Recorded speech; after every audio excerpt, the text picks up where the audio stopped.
kakak dan teman-teman semuanya, selamat pagi.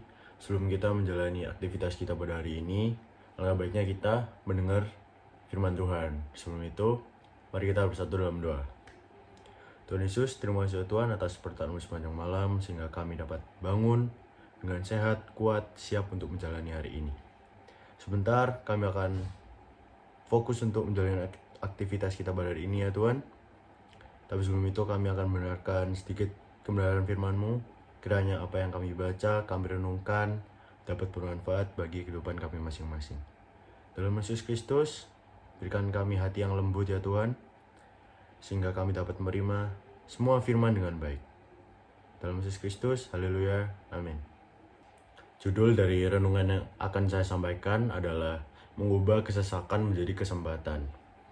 Ayat yang akan saya sampaikan dan bacakan ada di Kolose 4 ayat 2-4.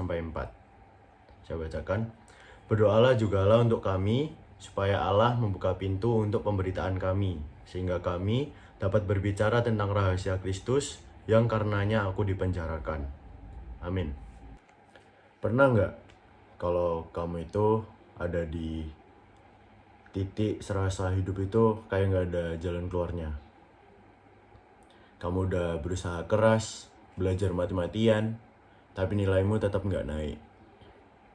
Udah coba jadi orang yang baik, lemah lembut, tapi tetap aja disalahpahami. Udah pelayanan sana-sini, tapi nggak ada hasilnya. Ya di situasi seperti itu, rasanya hidup itu kayak nggak ada pintu jalan keluarnya. Semua itu kelihatan sesak dan nggak ada jalan terbuka. Tapi, Rasul Paulus juga pernah ngalamin hal itu. Bukan cuma tekanan biasa, tapi dia itu beneran di dalam penjara. Di ayat yang sudah kita baca tadi, di Kolose 4 ayat 2-4, itu Paulus bukannya minta dibebasin, justru berdoa agar Tuhan itu membuka pintu untuk Injil diberitakan. Jadi, Paulus itu melihat bahwa setiap kesesakan itu bisa menjadi kesempatan kalau kita itu memandangnya dengan iman. Poin pertama yang akan saya sampaikan adalah di balik kesesakan ada pintu yang Tuhan sedang siapkan. Saat Paulus menulis surat kepada jemaat di Kolose, dia itu tidak sedang duduk santai di rumah. Dia itu menulis dari dalam penjara. Ia tidak berdoa agar rantainya itu dilepaskan, melainkan agar Tuhan membuka pintu bagi pemberitaan Injil. Paulus itu ngerti kalau rencana Tuhan itu nggak akan berhenti hanya karena keadaan menjadi sulit. Kadang kita berpikir, Tuhan, kenapa aku harus ngalamin ini? Padahal Tuhan mungkin sedang memakai situasi itu buat membuka pintu baru yang belum kita lihat. Mungkin lewat masa sulit di sekolah, Tuhan itu sedang membentuk karakter kita. Mungkin lewat masalah keluarga, Tuhan itu sedang melatih kita buat jadi pembawa damai. Dan mungkin lewat rasa sakit hati kita, Tuhan itu sedang ngajarin kita tentang pengampunan sejati.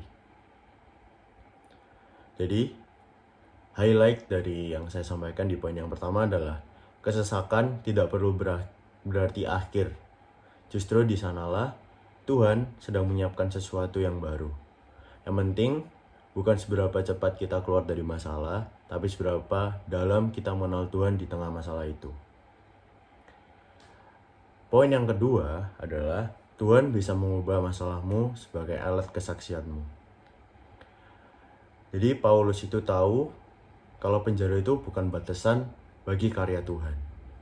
Rantai itu bisa membatasi gerak tubuhnya, tapi nggak bisa membatasi kasih Kristus yang bekerja melalui dirinya. Ia menjadikan penjara itu sebagai mimbar baru, tempat di mana ia bisa menulis surat-surat yang kini memberkati jutaan orang di seluruh dunia.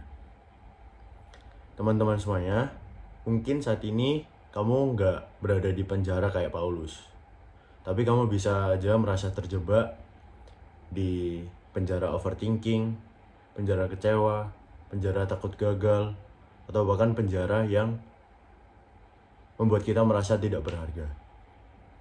Tapi di tengah semua itu, kamu itu bisa memilih untuk tetap percaya dan berkata, Tuhan, pakai masa sulitku ini untuk memuliakan namamu.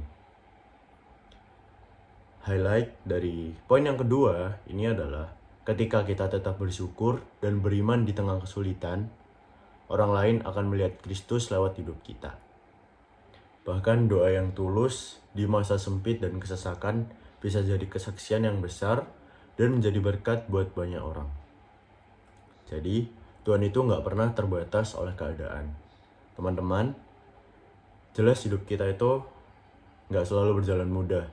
Tapi ketika kita belajar seperti Paulus, tidak hanya berdoa untuk keluar dari masalah, melainkan juga berdoa biar Tuhan itu memakai masalah itu, maka kita itu akan melihat betapa luar biasanya kuasa Tuhan itu bekerja. Setiap kesesakan itu bisa menjadi kesempatan untuk bersinar bagi Kristus. Karena di setiap kita merasa paling lemah, di sana kasih dan kuasa Tuhan itu paling nyata. Seringkali kita itu cuma berdoa supaya Tuhan segera menghapus masalah kita. Tapi hari ini, mari ubah cara pandang kita. Ayo kita berdoa biar Tuhan itu menjadikan setiap pergumulan itu sebagai ladang kesaksian. Kita harus belajar untuk tidak hanya mencari jalan keluar, tapi mencari kehendak Tuhan di tengah jalan yang sempit. Ketika kita bisa bersyukur dan tetap memuliakan Tuhan di masa sulit, disitulah iman kita itu bertumbuh dan hidup. Kita itu menjadi terang bagi orang lain. Highlight dari renungan yang saya sampaikan di pagi hari ini adalah jangan cuma berdoa biar Tuhan melepaskan kita dari masalah, tapi berdoa biar Tuhan memakai masalah kita untuk memuliakan nama Tuhan. Terima kasih. Hanya itu yang dapat saya sampaikan. Kiranya apa yang saya sampaikan dapat bermanfaat bagi kita masing-masing. Sebelum kita melanjutkan aktivitas kita pada hari ini, mari kita bersatu dalam doa. Tuhan Yesus, terima kasih ya Tuhan, kami telah membaca dan merenungkan firman-Mu. Kiranya apa yang kami dengarkan dan kami renungkan dapat berdampak dan bermanfaat positif bagi kehidupan kami masing-masing. Sebentar kami akan melaksanakan aktivitas kita pada hari ini ya Tuhan. Kiranya Engkau terus menyertai kami, terus memberi kami hikmat ya Tuhan, sehingga kami dapat melaksanakan tugas dan tanggung jawab kami dengan baik. Dalam Yesus Kristus, terus sertai kami ya Tuhan, jangan biarkan kami jauh dari jalan. Dalam Yesus Kristus, haleluya, amin.